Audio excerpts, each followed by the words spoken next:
Hello everybody, welcome, willkommen, bienvenuto. I'm going to learn some other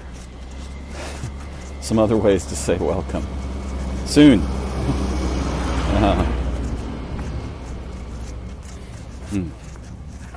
So grateful to have this time. It's a warm November day here in the heart of San Francisco where I dwell. And cold nights, warm days, cold systems, warm humans. I'm reminded of, I've got the wrong last name here. I'm thinking of Bergson. It's not Bergson. It's, wonder if I can even find the name. My hippocampus seems otherwise occupied at the moment.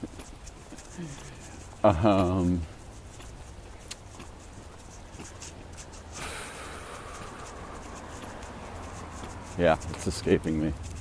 But I'm reminded of the daughter of a brilliant philosopher whose last name begins with B, I think, who has done some conversations with Daniel Schmachtenberger and others from the intellectual dark web, who speaks of the importance of what she calls warm data. And what the hell is warm data? Well, it's data gathered in a non-clinical, non-merely analytical way, right? So this is most of our experience as beings and organisms and terrestrial organisms and animals and human beings and men and women and those in the liminal space of what we might otherwise commonly think of as explicit gender.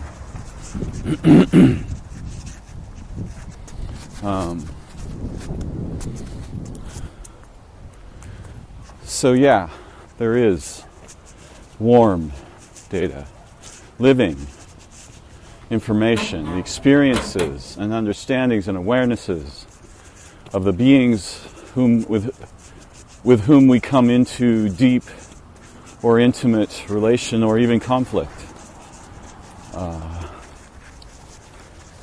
The idea that data must be abstract, empirical, the weirdest idea possibly ever is the idea of objective data, which doesn't actually mean objective because it's impossible, formally impossible, to gather or analyze data in any way that is meaningful to human beings, that doesn't involve the primordial sense or the primordial senses that synergize our experience into information, understanding, awareness, relation, and so forth. So I'm a big fan of, that's not the right word, I'm Linda Moulton Howe used the word provoked, but I think for me it's more inspired in my long ago realization that we have many senses for which there are no names, and the sense that integrates senses or makes sense, quote unquote, so often it does the opposite because thinking is involved and ontologies are involved. But the super sense, right, that presides above sensory experience, mind is the simple term. We could use consciousness, awareness, so forth, but all of these terms are incredibly value laden because the ontologies we've been imprinted with and become in the words of, who was I listening to about this? Oh yeah, Ingo Swann. Love that guy. What a brilliant soul. Intellectual phase lock. Right? We think we know what's going on, and anything that threatens that, well, let's get rid of that. Ignore it. And this brings to mind another feature of our nature, which is that we'll be inclined to literally not perceive features of our actual experience and senses that are in conflict with our ideological and ontological history and preferences and so forth. And this has vast implications. I was writing about this last night. There's an essay on my Substack, a brief conversation between two people about this. Okay, this is going to be a big topic. I think I can maybe... Let's see if I can navigate this fucking labyrinth. So, we've heard all of this nonsense that calls our non-ordinary senses nonsense, bullshit, delusion, hypnosis, illusion, psychosis, schizophrenia. Yeah. The common human is splitting into different aspects of itself all the time. If you just observe someone when you ask them a question, you will see them split. Right? They will split into the answerer aspects. So we are naturally schizogenic. And there are such things. There are states of deep psycho-emotional, physical, mental, metabolic, neurological, quote-unquote, disturbance that more or less qualify as pathological depending on why we're looking at them. If we're looking at them to determine if they're pathological or not, then this is the focus, and this will dictate the outcomes, the species, right? The kinds of outcomes. Yeah? Whereas if we are open-minded and seeking insight, we will derive very different warm and clinical data. Okay, so this is where things get really weird. I had this insight last night that shook me pretty significantly, enough that it basically forced me to sit down and write about it. And I kept it brief. I think I spent about 30 minutes writing about this. So, most of us have been told and scripted, and if we've not been told and scripted this way by people close to us, we still exist in a culture, a society that punishes, often very severely, and throughout history with death, right? Non-ordinary experience, right? Mind-to-mind communication or mind-to-mind unification, which is what Ingo Swann prefers we think about this as.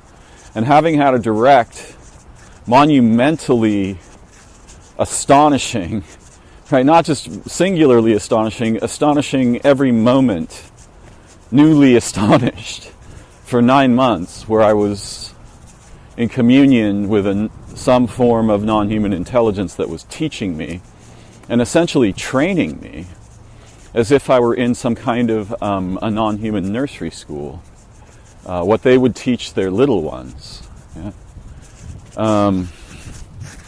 I can absolutely confirm from warm data that a broad array of seemingly impossible features of our nature are natural to us, entirely belong with and within us, are real, are accessible to nearly everyone, and have been blatantly lied about and continuously defamed, indicted, denigrated, punished.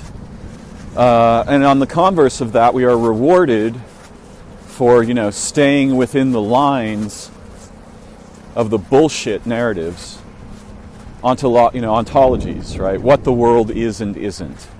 What is real and isn't real. What is real, what can be real and what can never be real. And this swarming library of lying has dominated our world and our human experience. Usually what I was taught by the NHI was that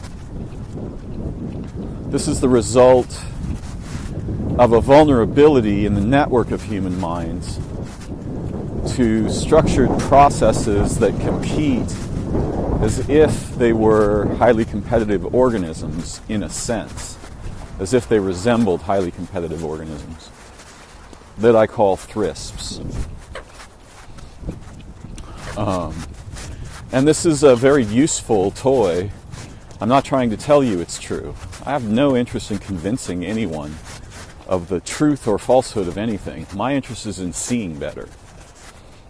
I want to see more deeply, more broadly, from multiple simultaneous perspectives that generate insight and liberation, wonder, and the return of the faculties that to our direct experience and access that have long been denied or punished, and for which we are rewarded continuously for defecting from. Okay, strap in, this is going to get intense. You don't have to actually strap in, but we're going to go to something very provocative here for me. Your mileage may vary. You may already be aware of this.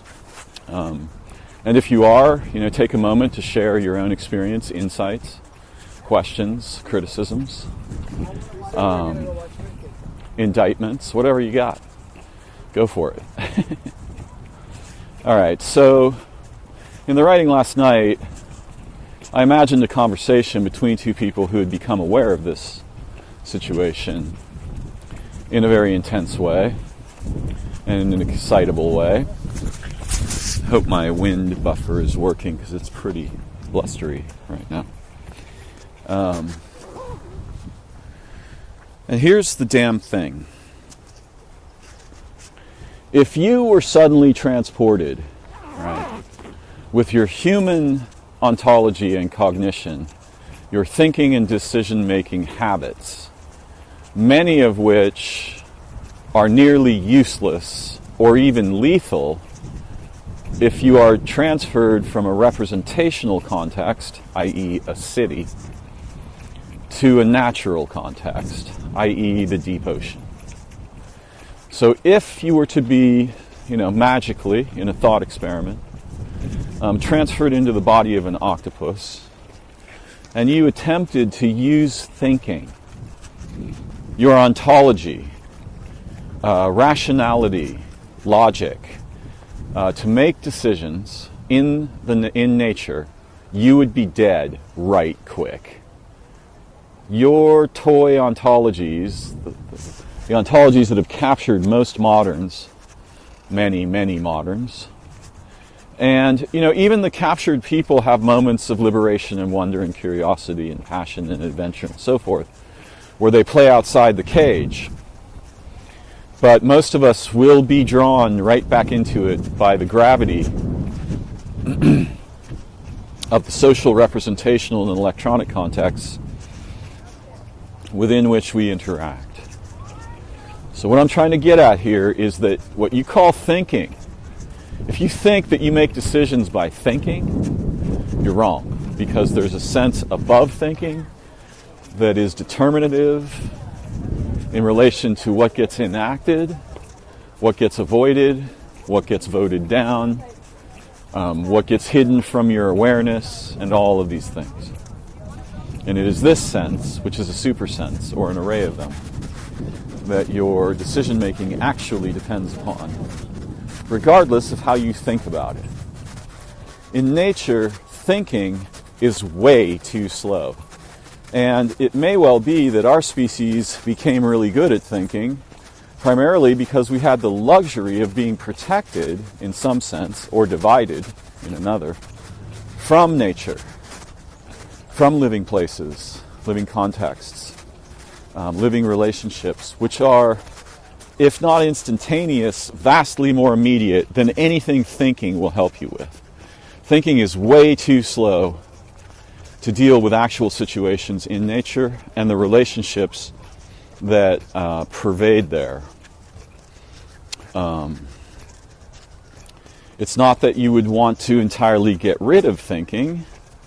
You would use it occasionally as a prosthesis, a helpful tool or toy that could assist your super senses under some circumstances within which such activity is either more or less appropriate, more or less useful, or doesn't just get you killed.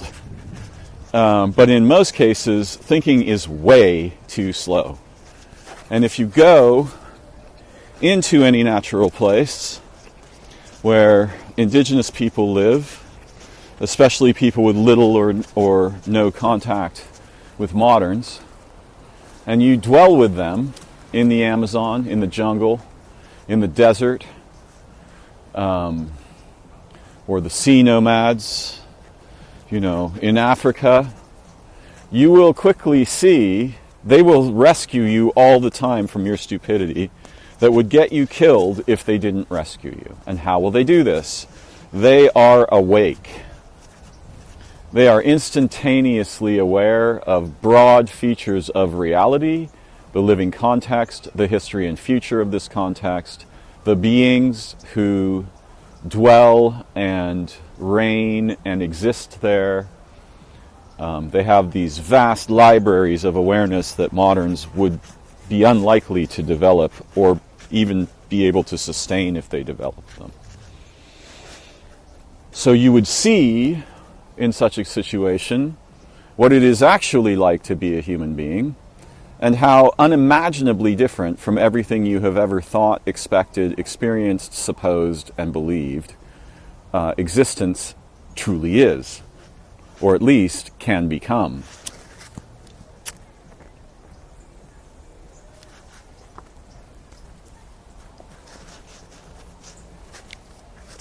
So please understand that it is your non-ordinary senses and not merely intuition. I'm talking mind linking with living places, animals, beings around you, soul linking with them, dreaming with and for them, precognition of sensitive precognitive abilities that don't necessarily tell you what is going to take place, but they can discern between different branches of repercussions of specific actions or decisions. All kinds of senses, right, that would be categorized as paranormal or as nonsense or as bullshit or as delusion by rationalists. That rationality would not serve them for a fucking second if they were transferred as an animal with their, existing ontology and so forth, thinking abilities into nature. Any place, especially if it was a world that had no representational cognitives or nothing like us, right? It's just pure wilderness. The whole world is wild, which this world has certainly been nearly completely in some phases of its development. That stuff would get you killed right quick if you relied upon it, and you would quickly develop and restore, reactivate, and resurrect a broad array of non-ordinary senses if you survived long enough to do so. Right? This would just naturally occur. This is part of why it is absolutely imperative that human beings have direct immersion in the ocean, the desert, the forest, the jungle, the mountain range, nature, raw and true. because it gives the lie to everything that we've been doing instead right away. You can have all the arguments you want in your mind about this, they will not help you. So that's the first part of the insight, and this is something I've been aware of for a long time, but what I realized last night was a bit more frightening and weird. In the representational contexts that we presently are subjected to, and many of us dwell within, everything reinforces this ideological, ontological, and intellectual phase locking with the fictions upon which these systems are founded, which these systems subserve and demand of us, which they punish our defection from, and which they reward our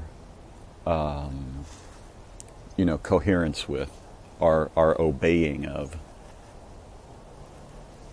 You live in, probably, if you're like me, you live in a box. It's mostly dead inside unless you have pets and plants indoors. And even then, it's mostly dead inside. It's highly predictable. It does not subject you to the constant forms of intelligent and relational ambiguity that nature naturally does, implicitly does.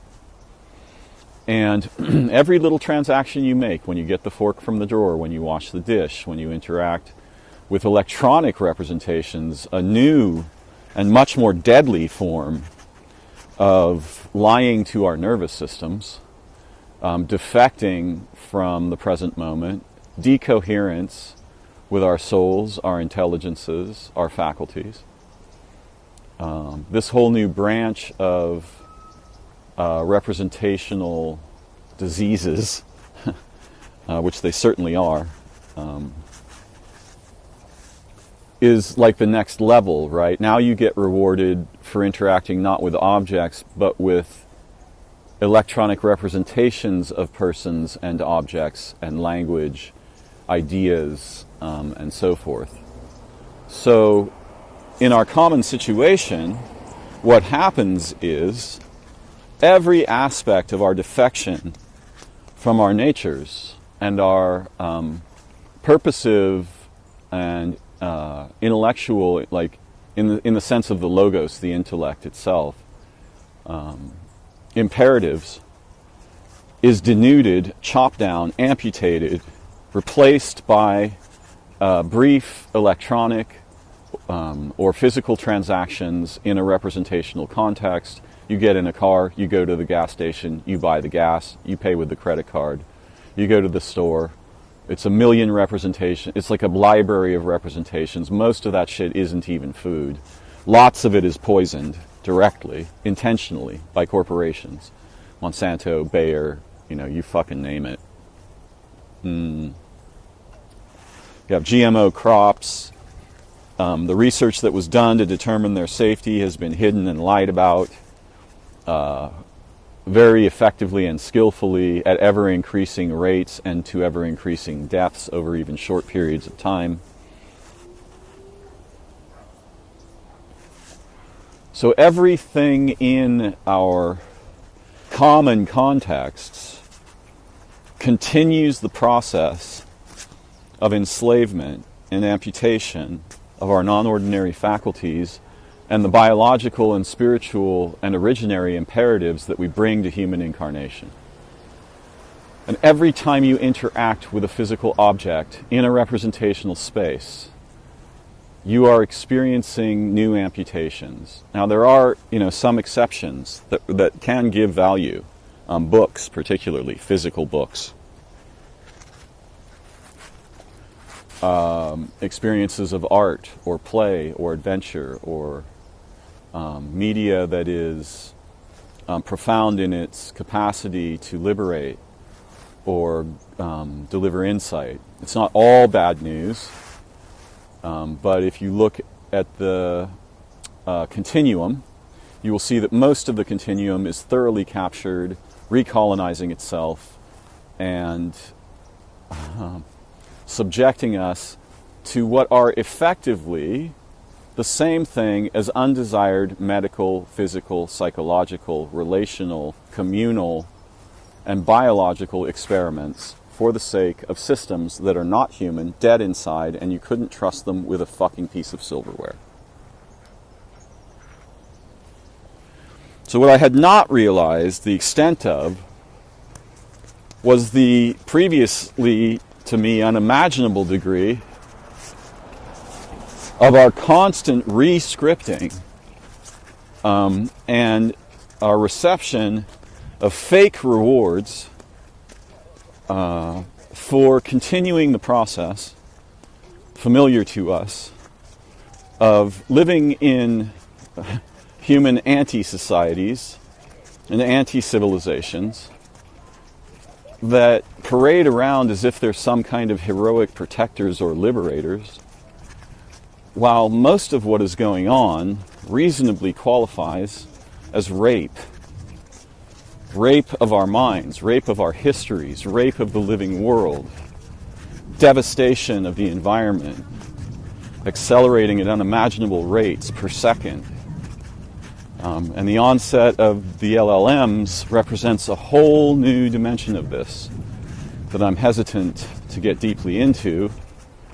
But you have to think and wonder, and I'm not just trying to doomsing here, what has to die for electronic representations to persist? And the answer is everything, including you. I don't know if you could imagine a metaphor, but, imagine that you didn't really believe your organs were important, but you believed that LLMs were. So you sold pieces of your organs every night. You went to a doctor and had, you'd start with the least, the most quote-unquote disposable of them, and you'd have them removed, and in return you'd get tokens to interact with an LLM. That's precisely what's going on. Analogically, right? Metaphorically. We are dissecting the entire history and as a species, the history and future of life on Earth, to produce electronic representations of intelligence and knowledge and experience. The person who walks around taking a photograph of every beautiful thing they see is not experiencing the beauty. They're exchanging that experience for an electronic representation that will have little or no value to them or anyone else, now or in the future, and which many beings must die or be tortured or ruined to preserve these fucking digital photographs. Billions of them per minute. Apparently no one realizes that the more photographs you take of your food, the less food there will be. So yeah, we're in a very bizarre, dystopian, science fiction-y problem here. But every transaction, right, that is not rich and alive and vital and revitalizing that we engage in further produces and infects us and demands our subservience to this bizarre situation in which our species has become seemingly irrevocably entangled. Now, individuals can make decisions about this, right? They can just leave. Right? They can go live out in the outskirts and live as human beings and animals and organisms and beings and souls and so forth. But most of our relationships, you can leave everyone you love and your family and go off grid. You can, but the price is high. So then the other option is, intentional communities. These are fraught with their own problems because they tend to import many of the ontological, religious, ideological diseases that those who found them were previously subjected to. And even if you are, if you go against this whole thing, there's a lot of danger and work, right, involved. Not everyone can cope with those things, especially alone. Humans are not meant to be alone. Exceptions noted. there are those of us who can prosper in relative or very significant isolation. Unusually minded left hemispheric types tend to be a high percentage among that population. So yeah, what blew my mind last night was realizing that the degree to which the scripting is not merely in our childhood, it never ends. Right? Every successful transaction produces a sense of, oh, I got this right, or reward, when what you got right or the reward is usually just a representation of something. You got a new device, right? You successfully negotiated the grocery shopping endeavor, and brought home the poisons that the moderns think of as food. There are nations that refuse to poison their food. I've heard from people in Italy that the food there is unimaginably profound because it's grown and harvested and eaten organically in most cases all around the nation. And so you're eating what grows where you live, right? With little refrigeration or preservation. Right? It's raw, fresh, vital, alive food. It's not impregnated with, stuff from Monsanto, Bayer, or BPCs. They're very careful in many other nations. Whereas here, particularly now, there are factions that are attempting to eliminate many of the sort of basic protections that we have long enjoyed. Some safety from. Now, any kind of system can be captured. So it's certainly not true, for example, that the FDA is only noble and never acts under the direction of corporate or military or governmental factions that demand its defection from its original mandates, like much of the systems within which we are presently engaged do. So yeah, this kind of blew my mind. Every move inside a representation, inside a fake context, re-scripts, re-rewards, re-evicts these non-ordinary, crucial to us senses and abilities and faculties that would otherwise naturally develop in us and would be matters of common social, communal, and personal agreement that would fiercely resist the phase locking that is the result of these processes that surround us on all sides at all moments and are fracking us, right? Just like injecting radioactive waste into the water table to get what? Natural gas to sell overseas? Okay. What kind of a being would imagine or engage in a process that insane? Well, a non-being, right? A corporation. So I was deeply surprised to notice, and this is, absolutely applies to me. I live in a city. I try to walk in nature.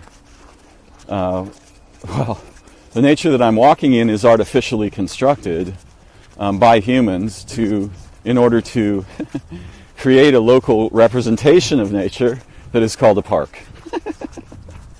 Right? So even here, although the living beings here are very powerful and pervasive and healing and virtuous and noble, and I adore them. But yeah, I was shocked to realize that the scripting, I tended to think of the scripting as happening in childhood during the processes of enlanguaging and enculturation, and I was aware that both of those processes proceed throughout our lives, but it had not occurred to me the staggering degree to which our common behavior, habits, the fulfillment of our basic needs, quote unquote, and desires has become scripted to reinforce the lies that, humans are just these things that do stuff. And we know all the stuff they do, and, this is how it is, this is the way the world is, this is the way humans are. None of that is true. The world is nothing like that. It doesn't even resemble that, except for we who are trapped in these systems. We are nothing like that. Our natures are so far beyond what has been represented to us that were our natures to even slightly be presented and enacted, it would obliterate the entire history of lying. Like, there's no chance of those ontologies standing for an instant in the face of humans who are aware and can enact their communal intelligences, their non-ordinary senses and faculties, their non-ordinary abilities. We have no idea what we are. The idea that you're like a regular human and you know what humans are is insane. There's no chance of that being true if you live in a representational context. If you live in certain indigenous cultures, there's a much greater chance that you know something about what it means to be, a being, a soul, an organism, an animal, a human being, a terrestrial being. This I found mind-boggling. When I had the moment of insight where I realized our moments are structured in such a way as to intentionally deprive us of most of who we are and what we can become, especially together, because the together aspect of our humanity has been thoroughly, recursively, effectively, intentionally recolonized moment to moment. And every new technology or discovery, with very few exceptions, is turned to this purpose over time. It may start out like the internet did, an amazing new way of being together, but that will not last. So what's the message of hope here? Well, a small group of humans who were trained to see clearly into, as cognitive activists, as semantic activists, as relational activists, as creative artists and adventurers, 5 people could shift the whole course of this mess in a month. And, I'm sure some of my listeners will be like, no, that's not possible. But you've seen it happen over and over again through history. You've seen it happen in the dark way, right? Where a small group of highly trained, highly motivated people can make a very bad thing happen that shifts the course of the meaning of human history and the course of the future in a very short period of time. So you have to ask yourself questions like, what's the opposite of a bomb? What's the opposite of a terrorist cell? And how effective could highly trained, highly motivated, intelligent, creatively minded people operating outside the cages or capable of directly and effectively capturing the roots of those cages and deploying them intelligently, creatively, virtuously, altruistically against the processes that are snuffing our planet and the entire history and future of life on Earth, right? And the other thing that humans, are disinclined to think or believe is that such a group would acquire friends. Do you think for a moment that there are no other intelligences besides the humans concerned with the situation on Earth and with suffering, and particularly with human suffering? There are many.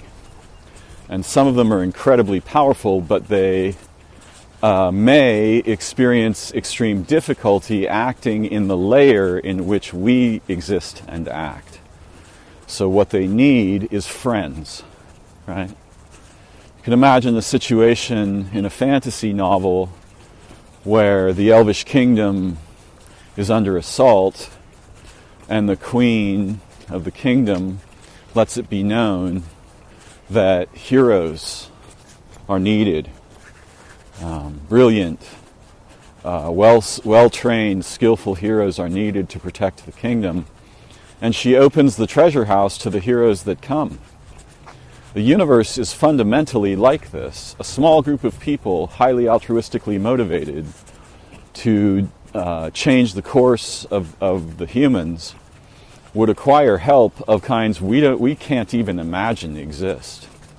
Including, even if there's no, which isn't true, but even if there were no like transcendental intelligences, space intelligence, divine intelligences, the earth herself would join with them. The sun itself would join with them. Do you think there are powers greater than this that humans have? They don't. One of the primary powers humans have is the power of their agreement to be beautiful and human, intelligent, heroic, altruistic, and virtuous together with and for each other and the history and future of life on this world. And that is something that is accessible to each of us instantaneously the moment we decide to pursue such a path, even if our choice of mission is very small, right? The elderly woman who has lived in her house for 70 years is being evicted. We need to change this, right? The raccoon was hit by a car. We need to get it medical care.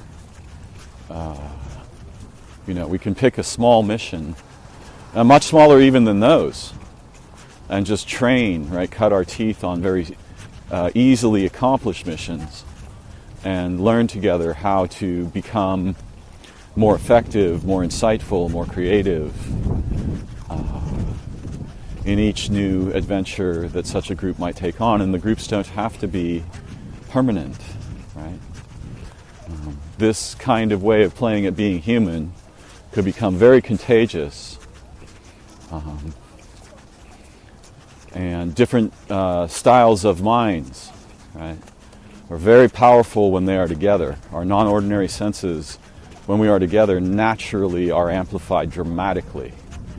So this is one of the reasons why the representational systems isolate us and imprint this concept of separate persons, and I need to get what's good for me. This I, me, mine thing, and also the they thing, is devastating to our natures and unlike them. We can be channeled into this relational phase lock system relatively easily to the degree that we don't come together with and for each other regularly, even just to understand better what it means to be human, right? You don't even have to go on missions. That by itself is an amazing mission. So I think the future belongs to small, highly motivated groups, altruistic, creative, well-trained, just like a SEAL team or an intelligence team is trained to enter into representational contexts, capture the root pivots of those contexts, and redirect them to liberation, health, well-being, mutual rescue, deep mutual awareness and concern. This is where our powers lie. Though there are individuals capable of almost being a group, in fact, we have this aspect of ourselves as well.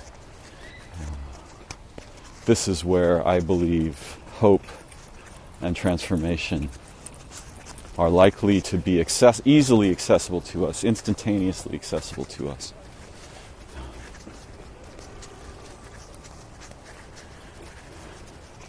My attempts to forge such groups have not been particularly successful But this has a lot to do with specific limitations that I am subject to. Nonetheless, we see humans forge these groups all the time. This is essentially what a band is, right? A squad, a football team, a baseball team, a basketball team. This is what's going on there, right? It's not an accident that hundreds of thousands of human beings, or millions of them, go out of their minds with excitement, watching a small, tightly knit, effective, well-trained group of humans completing a representation of a mission that matters. Think of how many films we've made. A small group of people facing unstoppable odds to save the world. And we could train ourselves with these films. They contain the seeds of the kinds of intelligence and tactical and strategic opportunism that would be incredibly useful to any highly motivated small group of humans who intended to throw the cage off and discover what we can be and do together right now. And you don't have to wait to be conscripted or invited. You can forge a group like this today, if you find the idea compelling. Something is going to change very dramatically on this world, because the Earth herself, the sun, the sky, the origin beings, the other intelligences that are deeply involved and in relation with this living world are not going to stand silent while the humans snuff it.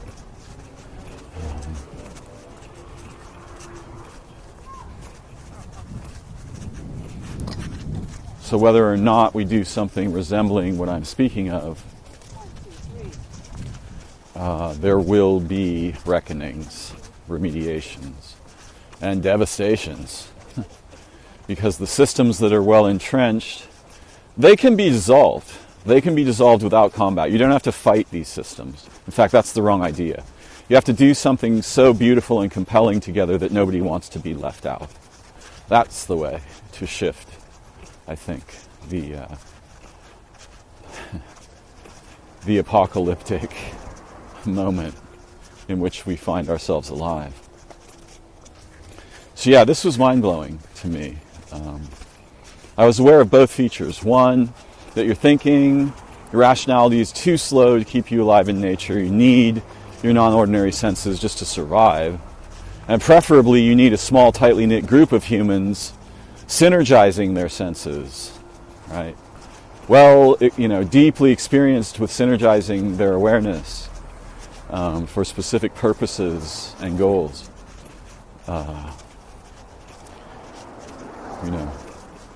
An octopus, see, in nature, there's both a layer of relative ordinariness, right? The things you've seen and encountered before. But there's also vast arrays of impossible to collapse ambiguity, novelty, right? And to deal with novelty, you have to have something that isn't just rational. Right? You need, something resembling what we would usually categorize as psi, PSI.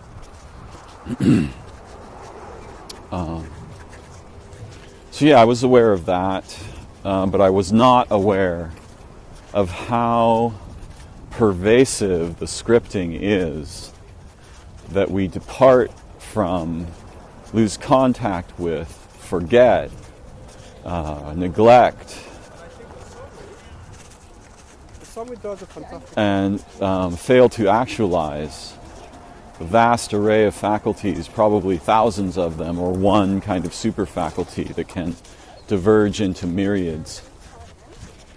This is being slaughtered by our common experience of regularized, collapsed, representational existence. What do I mean by collapsed? Well, the kind of a reward that you can receive from rescuing a being in despair or crisis is completely unrelated to the kind of a reward you receive from playing a video game about that or seeing pictures of it on the internet. And the plethora, the swarming myriads of representations that we are exposed to, including those, familiar to us, your washing machine, your refrigerator, your oven, your stove, the bathroom, the shower, toilet, right? All of these collapse experiences that would ordinarily be vastly richer with profuse kinds of benefits, so to speak, i.e. rewards. It collapses those into representations of reward and representations that can become very real, punishments for any kind of defection.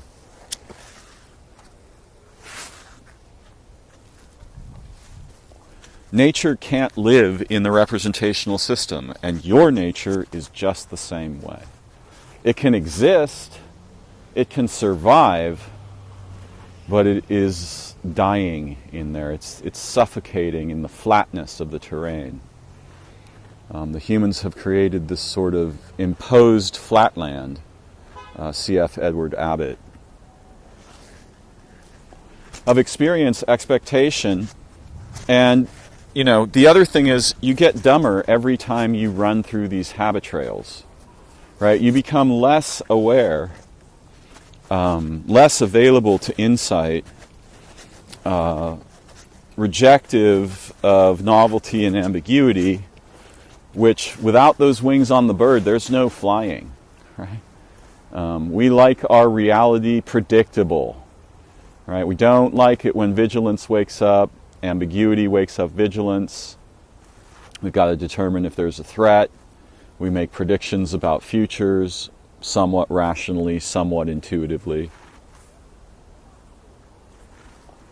So with every iteration of, you go to Facebook or you go on the internet or you play the video game or you watch the movie or you watch the show, with every one of these experiences, your non-ordinary senses and abilities are dying. They're being replaced by structured expectation sets and immunity to novelty, liberation, insight, wonder, adventure, and all. And these are our natures. We must never be deprived of these. So this is my little attempt at orbiting the insights I had last night. If you go to my Substack, Darren Stevenson, you can see the little conversation that I wrote. I'll include a link when I post this video. But yeah, this is my attempt, my essay at orbiting the insights that took me over for an hour or so last night. And I wanted to share with you in the hopes that you may find them generative of insight, liberation, motivation, aspiration. To not merely push back against the traps in which our world struggles, but to invert them together.